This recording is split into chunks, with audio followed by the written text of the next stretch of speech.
할렐루야. 아멘. 오늘 이 본문의 말씀 창세기에서 나오는 결혼에 관련된 그런 배경을 가진 말씀입니다. 4,000년 전에 있었던 사건이에요. 오늘날과는 많은 배경적으로 다른 얘기지만은 그리스도인으로서 하나님 앞에서 본질적으로 어떻게 보면 그때나 지금이나 본질은 같은 말씀입니다. 메소포타미아의 그 뜨거운 광야 길 위에 한 노종이 낙타를 이끌고 걸어가고 있습니다. 그의 가슴 속에는 주인이 그에게 명령한 그 사명이 지금 새겨져 있어요. 주인의 아들을 위해서 아내를 구해 오라 하는 것이 이 노종이 받은 사명입니다.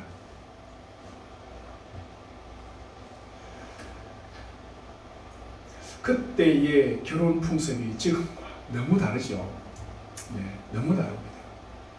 다시 말씀드리지만은 그러나 오늘 본문이 우리에게 말씀하시고자 하는 내용은 여러분 그때나 지금이나 같다라는 것을 명심하시고 오늘 이 말씀을 한번 돌아봤으면 좋겠어요.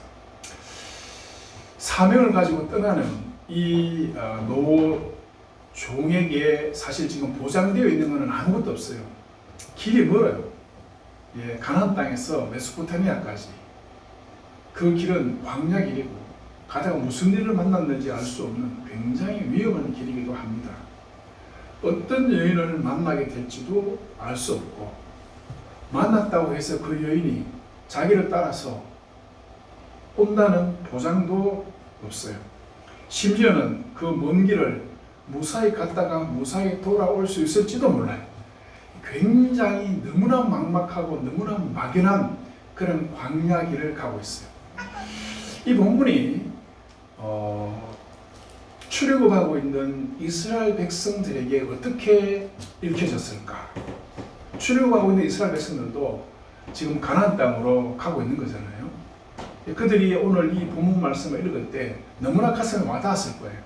하나님께서 자기들에게 가나안 땅으로 가라 해서 지금 가고 있기는 한데 정말 제대로 갈 수 있을지. 광야에서 수많은 사람들이 죽어나가잖아요. 1세대 출애굽 백성들은 거의 다 죽습니다. 그러니까 사람들이 과연 나는 살아서 저 가나안 땅에 들어갈 수 있을까? 저곳에서 무슨 일이 있을까 하는 그런 불안함, 두려움, 그런 것들을 가지고 지금 출애굽하고 있는 거죠. 광야길을 가고 있는 중입니다. 성경은 이 노인의 이름을 기록하고 있지 않아요. 단지 아브라함의 종이다. 이름도 없고 보장도 없고 확신도 없는 그 광야 길을 하나님께서 자기에게 주신 그 명령 하나, 그 사명 하나, 그것만 가지고 지금 가고 있다. 이렇게 봐야 되죠. 여러분 한번 우리 솔직하게 한번 생각해 봅시다. 우리 앞에 놓여 있는 인생길, 우리가 살아가는 인생도 어떻게 보면은 광야 길이잖아요. 광야라고 할 수밖에 없습니다. 이 광야 길을 가는데 우리가 한 번씩 이런 생각이 들죠. 이렇게 살아가는 것이 맞는가? 내가 다니고 있는 이 직장, 이게 정말 하나님께서 나한테 허락하신 직장이 맞는가? 이 관계는 계속 내가 지속을 해 가야 하는 것인가? 또 이 질병은 왜 나에게 찾아왔는가? 이 나이에 무엇을 하면서 이제 남은 인생을 살아가야 될 것인가? 모든 것이 사실은 막막할 수밖에 없는 것이 우리의 인생길이죠. 그리고 우린 종종 마치 이 노종처럼 속으로 하나님께 그렇게 물어볼 때가 많습니다. 하나님, 지금 어디 계십니까? 저에게 말씀하시고 저를 인도해 가신다고 하시는데 하나님 지금 어디 계십니까? 내가 지금 가는 이 방향이 정말 맞습니까? 주인 아브라함은 고향에 가서 며느리감 데려오라 하는데 지금 내가 이 방향으로 가서 만나는 게 이게 맞는 겁니까? 얼마나 혼란스럽겠어요. 막연하기도 하고 오늘 창세기 24장은 다시 말씀드리지만 단순한 결혼 얘기가 아닙니다. 하나님께서 아브라함과 언약을 맺으셨죠. 그런데 바로 앞장에서 어머니 사라가 죽는 장면이 기록되어 있고, 그리고 오늘 본문에서 이삭이 결혼하는 장면이 나와요. 다음 장에서는 아브라함이 죽습니다. 그러니까 이 창세기 가운데 오늘 이 본문은 굉장히 중요한, 다시 말해서 믿음의 2세대가 시작이 되어지는 굉장히 중요한 장면이에요. 이걸 우리가 알고 본문을 봐야 돼요. 단순한 결혼 얘기가 아니라 믿음의 1세대들을 하나님께서 다 불러가시고 이제 믿음의 그 2세대에게 그 믿음의 바톤이 지금 넘어가는 거죠. 그 언약의 바톤이 넘어가는 지금 그 순간에 오늘 이 결혼 얘기가 등장하는데, 이 결혼 얘기를 통해서 하나님은 믿음의 2세대들에게 무슨 말씀을 하시는가, 우리 이렇게 듣는 것이 맞습니다.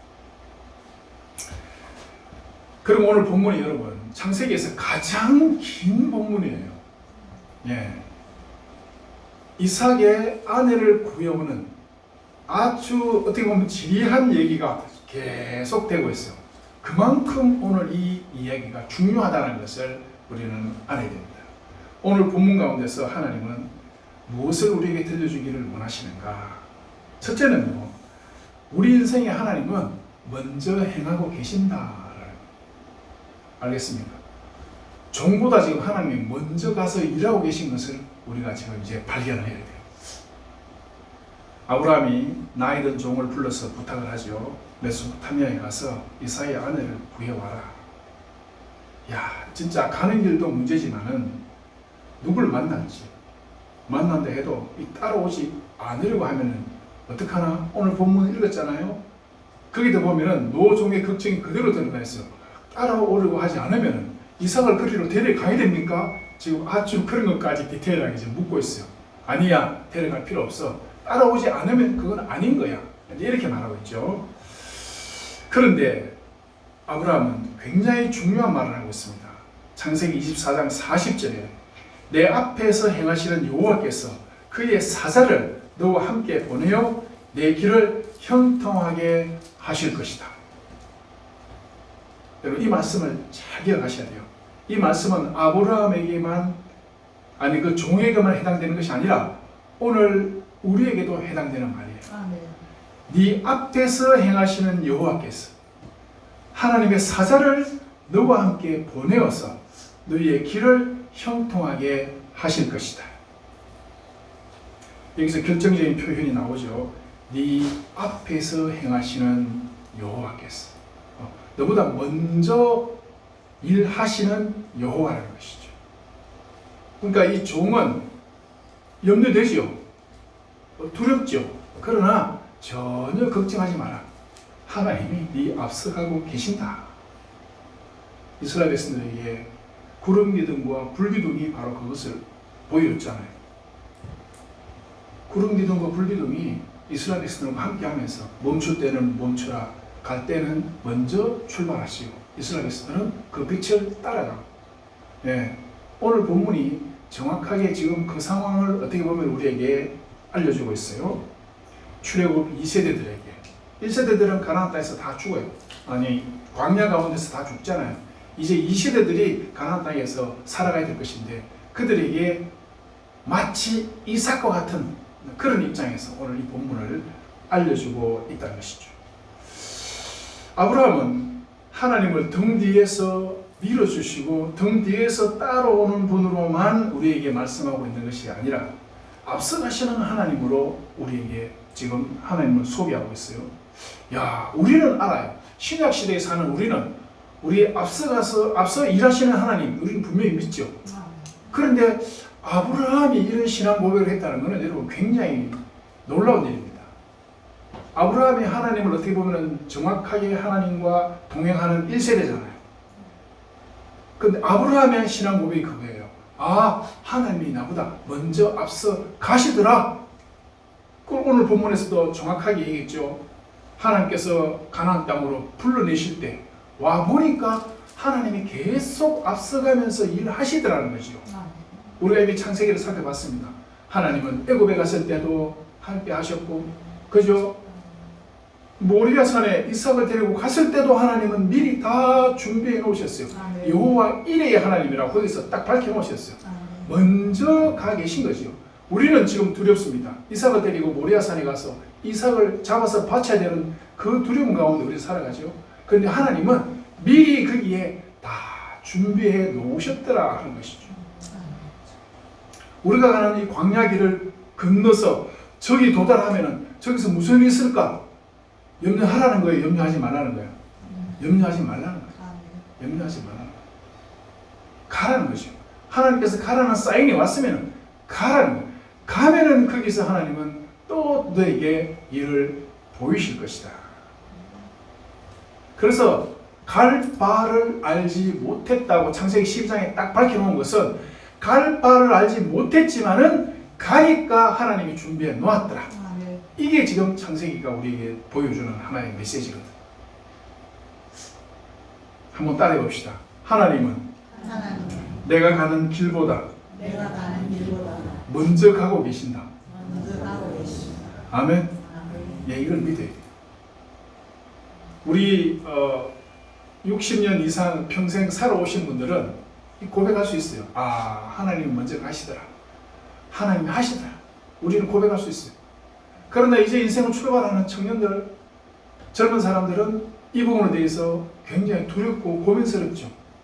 앞으로 어떻게 할 것인가? 그때 우리는 아브라함처럼 얘기할 수 있어야 돼요. 염려하지 마라. 걱정하지 마라. 하나님이 그렇게 하시더라. 아멘? 예, 담대하게 우리 자녀들에게 이렇게 말씀할 수 있어요. 시편 139편 5절에도 주께서 나의 앞 뒤를 둘러싸시고 나에게 안수하셨다. 이런 말이 나와요. 예, 하나님은 앞 뒤에서 둘러싸고 계시고 하나님은 과거에도 계셨고 현재에도 계시고 미래에도 계셔요. 알겠죠? 우리 하나님은 과거와 현재와 미래 그 동시에 역사하고 계신 거예요. 우리 미래까지 이미 다 아시고 이미 지금 거기 가서 기다리고 계셔요. 동시에 현재 여기에도 계시고 과거에도 계셨고 그게 하나님이시에요. 우리가 생각할 때는 현재에 계시면 미래에는 계실 수 없는 거 아니야? 그건 우리 생각이에요.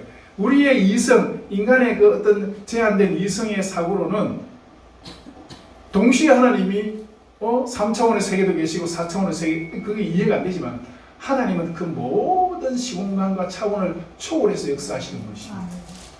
여러분, 미래에 되어질 거 진짜 하나님 여러분 다 알고 계시고 준비해 놓고 계신다는 거 믿어 의심치 마시길 바랍니다. 우리가 인생 가는 길에서 사실 염려와 걱정, 근심 이런 것 때문에 못 치고 사는 게 많아요. 사실 여러분 한번 생각해 보세요. 세상에 정보가 얼마나 많습니까? 수많은 정보가 있고 수많은 선택지도 있고 기회도 많습니다. 그런데 역설적이게도 그런 것들이 많을수록 오히려 방향을 잃어요.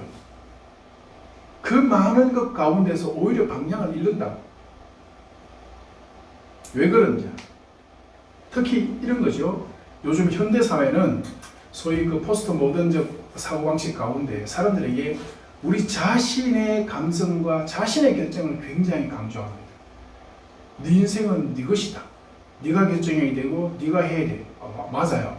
그건 맞습니다. 그러나 본질적으로는 내 인생은 내 것이고 내 마음대로 되는 것이 아니잖아요. 사실은. 아니기 때문에 우리는 하나님을 의식하고 하나님을 의지를 해야 된다. 내 마음이요, 여러분 방향을 잡는 나침반이 딱 되게 되면은 내 마음의 나침반은 흔들립니까? 안 흔들립니까? 흔들려요. 흔들릴 수밖에 없어요. 오늘은 확신했는데 내일 되면은 후회스럽고, 오늘은 끌려서 내가 선택을 했지만 내일 되면 그게 짐이 될 수도 있어요. 그래서 어떤 사회학자는 이렇게 말합니다. 사람들과 더 많은 관계가 연결될수록 우리는 더 외로워진다. 그래서 우리가 외로움을 벗어나기 위해서 여기에 저기에 이 사람 저 사람 이 단체 저 단체 막 여러 곳에 관계를 맺게 되죠. 그러나 그럴수록 사실 여러분 가만히 생각해 보면은 온전한 관계가 없어요. 그럴수록 더 외롭고 더 힘들어져요. 선택지가 많을수록 더 깊은 불안 속에 살아간다. 이게 사회학자들이 내린 결론이에요.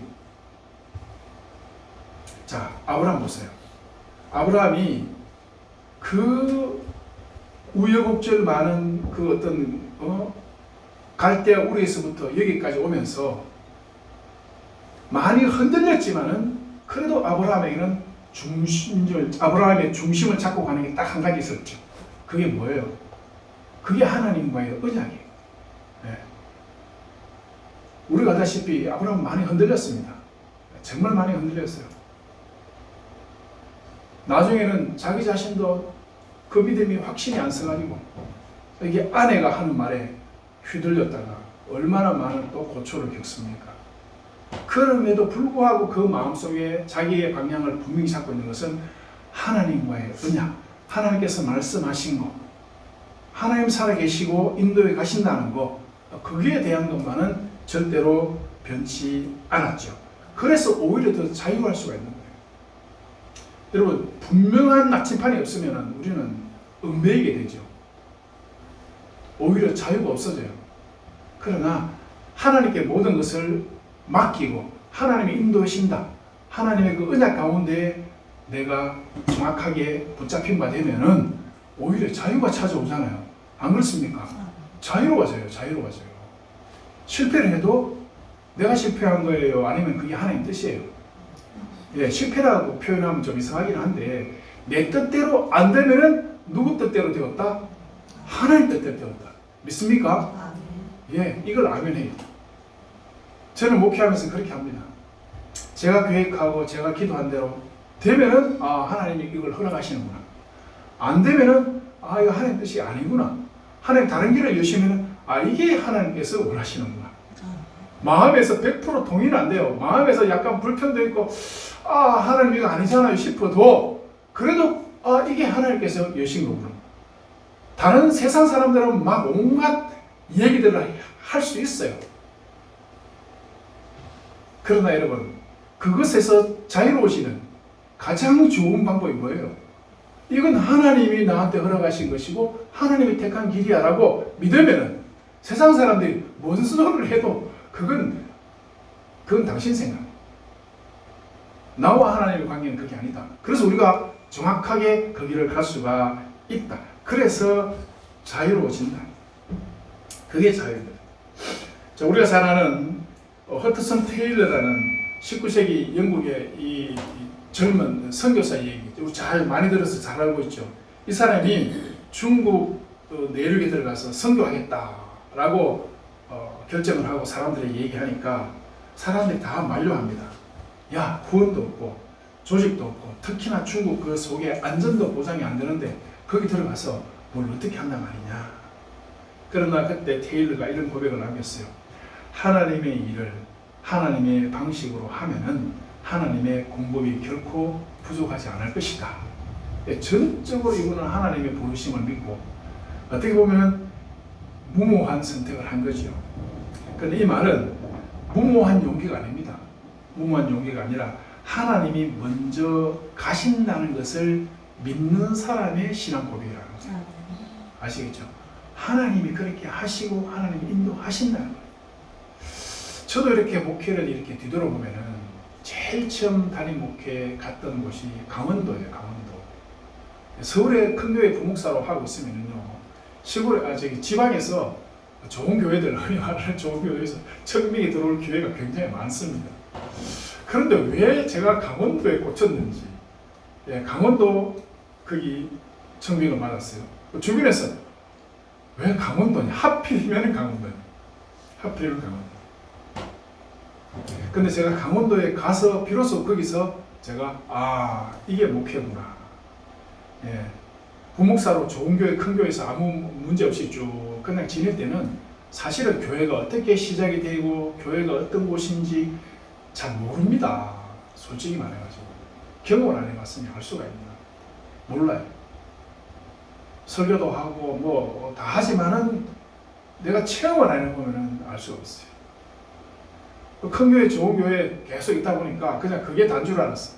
그런데 강원도의 어려운 교회에 가서 보니까 교회가 이렇게 세워지는 거야. 가운데 그 힘든 시골 교회에서 목회하시는 목사님들의 눈에 들어오고 나도 그 가운데서 분투하면서 목사로 하나님께서 이제 변화시켜 가시고 만들어 가시는 것을 제가 느꼈거든요. 그렇습니다. 여러분, 하나님은요 우리에게 뭐가 필요한지 누구보다도 잘 알고 계세요. 그래서 그렇게 인도해 가시는 거예요. 그렇게 인도해서 결국은 하나님 원하시는 그 하나님의 종의 길을 가게 하시는 거거든요. 우리 인생도 틀림없이 똑같습니다. 지금까지 여러분이 어떻게 살아왔건 그것이 여러분들에게 원하시는 하나님의 가장 합리적인 뜻이었다. 그걸 믿자 이 말이죠. 그걸 믿으시오. 하나님 가장 좋은 길로 여러분들을 지금까지 인도해 오셨다고 믿으시면 돼요. 아시겠죠? 네. 저도 한 번씩 우리 집사람이 저에게 이렇게 팍팍 찌를 때마다 제가 한 번씩 정말 화가 나고 뭐로 표현할 수 없는 우리 집사람 입장에서도 마찬가지겠죠. 그러나 제가 뭐라고 생각하냐, 하나님이 가장 적합한 사람을 저한테 소개시켜 주셨을 것이다. 그냥 그렇게 믿고 가는 거예요. 그렇게 안 믿으면 무조건데. 그러나 그게 맞아요. 아시겠죠? 그게 맞는 거예요. 그래서 좀 후회스럽더라도 우리 집사람도 저를 하나님께서 그렇게 만나게 하셨을 것이다. 이렇게 믿고 그렇게 가야 사실 그게 하나님의 뜻이 맞는 것이고. 요셉을 보세요. 요셉. 사랑스럽게 부모님 사랑을 독차지하고 살던 그 아이가 여러분 한번 생각해보세요. 상상도 해본 적이 없는 상황에 지금 빠졌잖아요. 종으로 팔려가서 감옥에 들어가고 누명을 쓰고 감옥에서 뭐라 그래요? 술 맡은 거 한 잔, 떡 맡은 거 한 잔, 꽁 해석해주고 그 사람들 중에서 술 맡은 거 한 잔이 지금 이제 좀 있으면 나을 것 같으니까 그 사람이 부탁하잖아. 뭐라고 부탁해요? 나는 억울하게 여기 끌려온 사람이다. 이렇게 말해요. 만약에 자기가 조금만 내가 참으면 애굽의 총리가 될 거라면 그런 얘기 하겠어 안 하겠어요? 안 하죠. 몰라. 내일 자기가 어떻게 될지 몰라. 하나님만 아셔. 우리 종종 설교할 때 애굽에서 그 옥에 갇혀가지고 거기서 인내하면서 애굽의 총리가 돼. 그래 설교하면은 본문을 이제 정확하게 설교했다고 보기는 어려워. 정확하게 보면은 감옥에 갇혀가지고 자기는 억울한 거야. 내가 왜 이 감옥에 들어와야 돼? 내가 지금 여기 잡혀온 것도 억울하고 감옥에 들어온 것도 억울하고 내 인생이 왜 이래 지금 굉장히 후회스러운 거예요. 그러나 요셉이 믿은 건 뭐예요? 하나님의 신실하신 하나님 믿고 있었다는 거지. 그래도 하나님 한 분만 믿고 있었다는 거예요. 그래서 나중에 총리가 되고 형들이 자기에게 왔을 때 뭐라고 고백합니까? 하나님이 그 뜻을 이루시기 위해서 나를 먼저 애굽 땅에 보내서 준비하게 하셨다. 그 고백을 하잖아요. 그래서 우리가 요셉이라는 인물에 대해서 어떻게 정의하느냐? 하나님의 언약의 징검다리다. 이렇게 우리가 정의를 합니다. 하나님께서 아브라함에게 언약을 주셨죠. 그 언약이 계속해서 이제 점점점 진행을 해 나가야 되는데 요셉이 그 언약에서 딱 빠지면요 끊어져요. 언약이 끊어져요. 근데 요셉이 애굽에 들어가서 하나님의 언약의 징검다리 역할을 지금 해내는 거거든요. 그렇습니다. 우리가 세상을 살아가는 것은 사실 어떻게 보면 터널일 수 있고 어떻게 보면 굉장히 힘든 상황일 수 있는데 그러나 이 모든 것들을 다 하나님 안에서 하나님의 뜻 가운데서 되고 있다는 것을 분명히 믿으면서 가사한 것이. 그래서 칼빈이라는 사람은 하나님의 섭리에 대해서 이렇게 얘기했어요. 하나님의 섭리는 그분이 높은 곳에서 세상을 내려다보는 것이 아닙니다. 그분의 손이 모든 사건 안에서 직접 행동하고 계신 것입니다. 이건 하나님의 섭리다. 이렇게 우리에게 가르쳤습니다. 오늘 이 본문을 통해서 첫 번째로 살펴보고 싶은 것은 분명히 하나님은 우리와 함께 하시고 우리보다 먼저 행하고 계시고 우리는 그것을 믿고 따라가는 것, 그게 믿음이다 라는 것을 제가 먼저 말씀드리고 또 한 가지 오늘 이 본문에서 우리가 찾아볼 수 있는 게 있어요. 굉장히 중요한 게 있는데 그게 뭐냐면 이 종이 드디어 메소포타미아에 도착을 했죠. 도착을 해서 그 우물 앞에서 뭐 했느냐 하는 것을 한번 생각해 보자. 종이 우물 앞에서 뭐 했죠? 24장 12절에 보면은 여호와 내 주인 아브라함의 하나님이여 오늘 나에게 순조롭게 만나게 하사 내 주인 아브라함에게 은혜를 베푸소서. 내 주인 아브라함에게 헤세드를 베풀어 주세요. 라고 지금 뭐 하고 있다? 기도하고 있다. 기도하고. 우물에 도착해가지고 자 도착했으면 그때부터 뭐 해야 돼요? 컴퓨터를 딱 꺼내가지고 검색을 해야지요. 이 지역에 어떤 아가씨들이 어디에 많이 살고 있는지 검색을 해서 그곳을 찾아가서 사람을 만나야지. 그 다음에 리스트를 만들어가지고 그죠? 리스트에 딱 체크해가지고 가장 합리적인 사람을 찾아 나서야 되는데 이 종은 검색 엔진을 돌리지 않았어요. 뭐 했느냐면은 기도부터 했다. 기도부터 했다. 기도. 너무 당연한 얘기를 하니까 여러분 뭐 그렇게 크게 감동이 안 오지요. 근데 사실 기도부터 먼저 하기가 쉽지 않습니다. 왜? 우리는 인간적인 생각들이 다 있기 때문에. 내 계획과 그죠? 내 생각이기 때문에 내가 원하는 표를 만들어 놓고 키도 커야 되고 돈도 많아야 되고 건강해야 되고 직업도 좋아야 되고 리스트를 쫙 뽑잖아요. 그러면 하나님이 뭐라 그런다 그래요? 이런 사람 만나게 해주세요 하면 하나님께서 뭐라고 하신다고요? 그런 사람이 있으면 내가 만나겠다 그런다고 하시더라고요. 예, 이 조크입니다. 내가 리스트를 만들어 놓고 내 리스트에 맞는 사람 찾기도 어렵고 그렇게 하지 말라는 거예요. 그게 아니라는 거예요. 하나님의 섭리는 기도하는 가운데 하나님께서 만들어 주시고 붙여 주신다는 거죠. 오늘 가만히 보세요. 이 기도가 굉장히 구체적이죠. 뭐라고 기도하냐면은 이 종이 이렇게 기도합니다.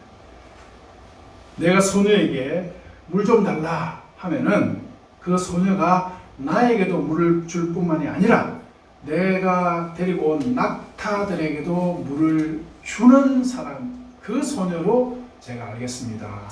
그가 하나님의 정하신 자인 줄 내가 알겠습니다. 24장 14절에서 이렇게 얘기를 해요. 자, 여기서 정하신 자라는 말은 우연히 그냥 오가다가 우연히 저 사람 마음에 드네 이런 개념이 아니에요. 하나님께서 지정하시고 하나님의 뜻이 밝히 드러난 사람이라는 거예요. 내가 물 좀 달라 하면은 나한테만 물을 주는 것이 아니라 낙타들에게도 물을 주는 그 사람을 하나님이 밝히 미리 정해놓으신 사람으로 내가 알겠습니다. 그런 뜻이죠. 우리 한번 따라해 봅시다. 하나님, 큰 소리로 하나님, 주께서 정하신 사람을 알아보게 해주세요. 예.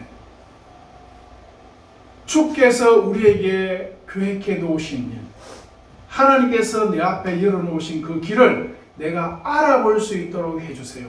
이게 굉장히 중요한 거죠. 내가 원하는 길을 하나님 허락해 주세요. 이거 기도가 아닙니다. 더 성숙한 기도는 하나님이 계획해 놓으신 거, 하나님이 만들어 놓으신 거, 그거 내가 알아볼 수 있는 눈을 주세요. 이거죠. 자, 기도가 끝마치기도 전에 아멘 하고 눈을 딱 뜨보니까 바로 앞에 누가 와 있어요.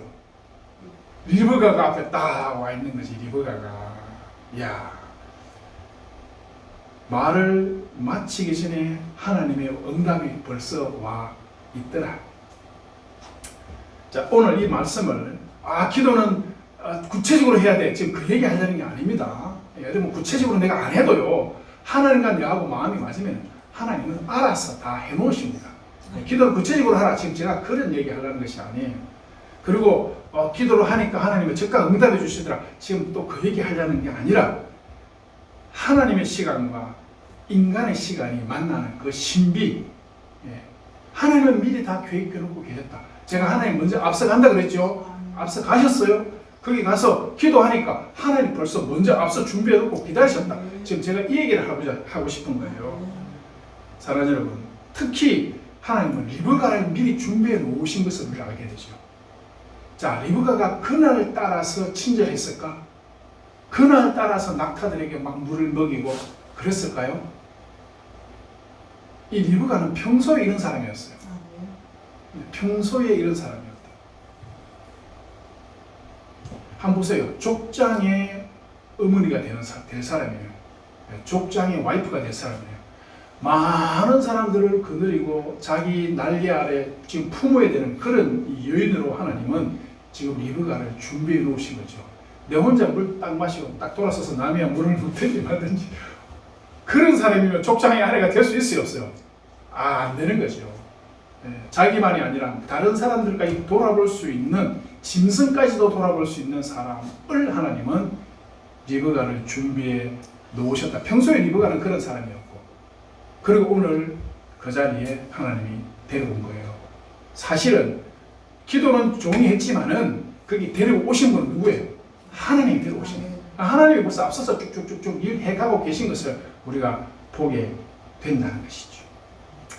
이사야 65장 24절에 보면은 한번 따라봅시다. 그들이 부르기 전에 내가 응답하겠고, 그들이 말을 마치기 전에 내가 들을 것이며. 예, 확신들이 없네. 목소리를 보니까 확신들이 없어요. 얼마나 감사한 말씀이에요. 그들이 부르기 전에 내가 응답하겠고, 그들이 말을 마치기 전에 내가 들을 것입니다. 하나님 우리 마음을 다 아시는 거지. 내 마음과 하나님 마음이 통하기만 하면 돼. 이게 제일 중요한 거예요.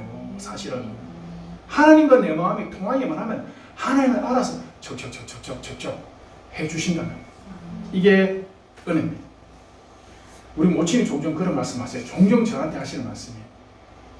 내가 옛날에 하나님과 정말 아침 저녁으로 만났대요. 시간 하루에 3시간 딱 하루에 3번 기도 시간을 정해놓고 그때마다 하나님 만나고 그때마다 찬송하고 하나님과 동행하면서 살니까 내가 입에서 기도가 떨어지기도 전에 하나님은 응답을 막 주시더라. 그 얘기를 저한테도 늘 하셔요. 사랑하는 여러분, 그렇습니다.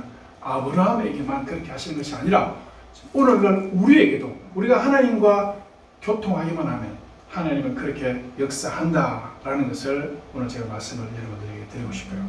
사랑하는 여러분, 청교도 신학자 토마스 왓슨이라는 사람은 기도를 영혼의 호흡이다 이렇게 처음 말한 사람이에요. 다시 말해서 기도가 즉 내가 살아있다라는 증거라는 거예요. 여러분 기도합니까? 그러면 여러분들은 하나님 앞에서 살아있는 사람들이에요. 기도하지 않고 살아가고 있다. 그러면 나는 하나님 앞에서 죽은 사람이라는 거지. 알겠죠? 그리고 그 기도가 여러분 하루에 몇 시간씩 하라는 게 절대 아닙니다. 하나님은요 하루에 몇 시간 하는 지금 그 기도를 원하는 것이 아니라 우리가 순간순간 하나님 앞에 기도하고 하나님과 교통하고 있다는 것, 그것을 하나님은 기뻐하신다. 한번 보세요. 아닥사스다 왕 느헤미야가 그 앞에서 지금 예루살렘 성벽 재건을 위해서 지금 그 왕에게 얘기를 해야 돼. 왕에게 얘기를 해야 돼. 그래서 왕이 야, 너 안색이 별로 안 좋네. 너 혹시 뭐 원하는 거 있냐? 라고 했을 때 느헤미야가 그 찰나의 순간에 잠깐 묵상했어요. 잠깐 왕이 나한테 딱 물어. 너 뭐 원하는 게 있냐 했을 때 잠깐 그 자리에서 하나님 하고 잠깐 기도했어요. 그리고 왕에게 얘기를 하니까 왕이 허락을 해 줬다. 느헤미야를 보면 알 수 있죠. 기도를 오래 하는 것이 중요한 것이 아닙니다. 새벽기도 계속 나오는 게 중요한 게 아니에요. 여러분 미국에는 새벽기도 없어요. 그런데도 미국에서 수많은 영성학자들이 다 보면 미국 사람들이 많아요. 우리나라는 새벽기도를 그렇게 열심히 해도 우리나라의 영성적으로 뛰어난 사람들이 드러나는 사람들이 보이지 않는다. 기도 열심히 하는 게 중요한 게 아니라는 거예요. 중요한 것은 내가 순간순간 하나님 앞에 기도하더라도 나의 영과 하나님의 영이 만나고 하나님과 동행하는 것, 그것을 하나님은 더 기뻐하십니다.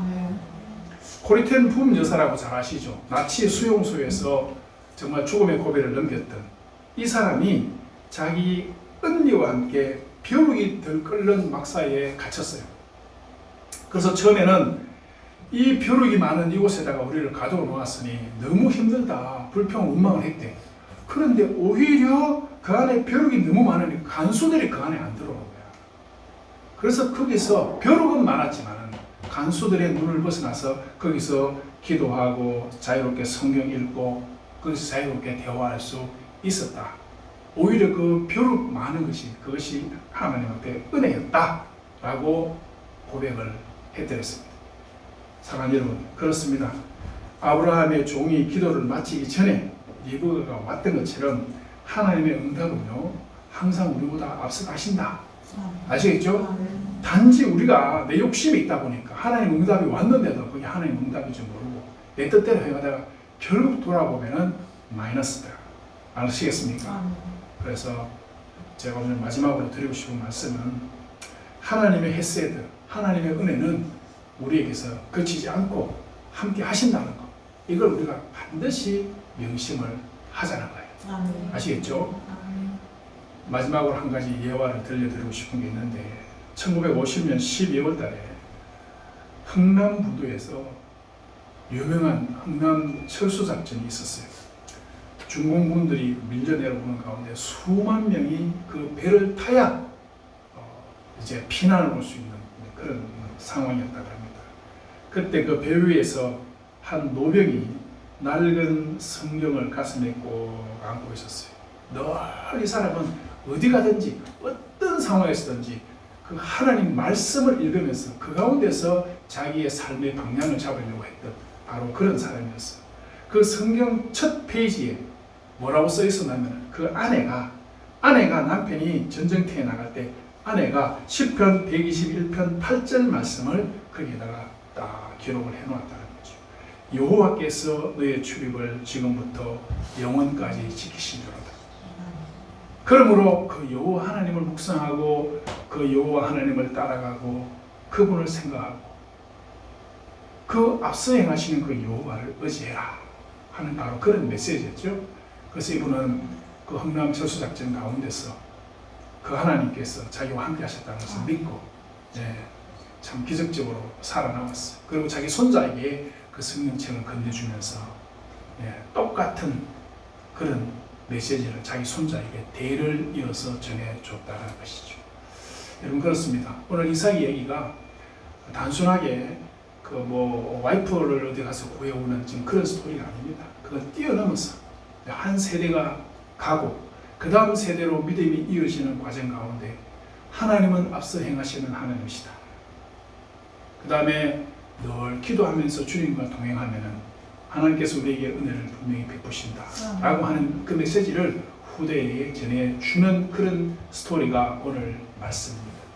그래서 우리도 우리 자신도 그렇게 행할 뿐만 아니라 우리 자녀들에게도 그렇게 행함으로써 이 5월달, 이 가정의 달에 가장 중요한 게 뭐겠습니까? 우리 가족들, 우리 가정이 하나님 안에서 좋은 그런 믿음의 전통을 이어가는 거 아니겠어요? 그러니까 오늘 이 말씀을 통해서 가정의 달을 잘 마무리하시고 또 새로운 그런 또 한 달을 또 맞이하는 그런 저와 여러분 되시기를 주님의 이름으로 축원합니다.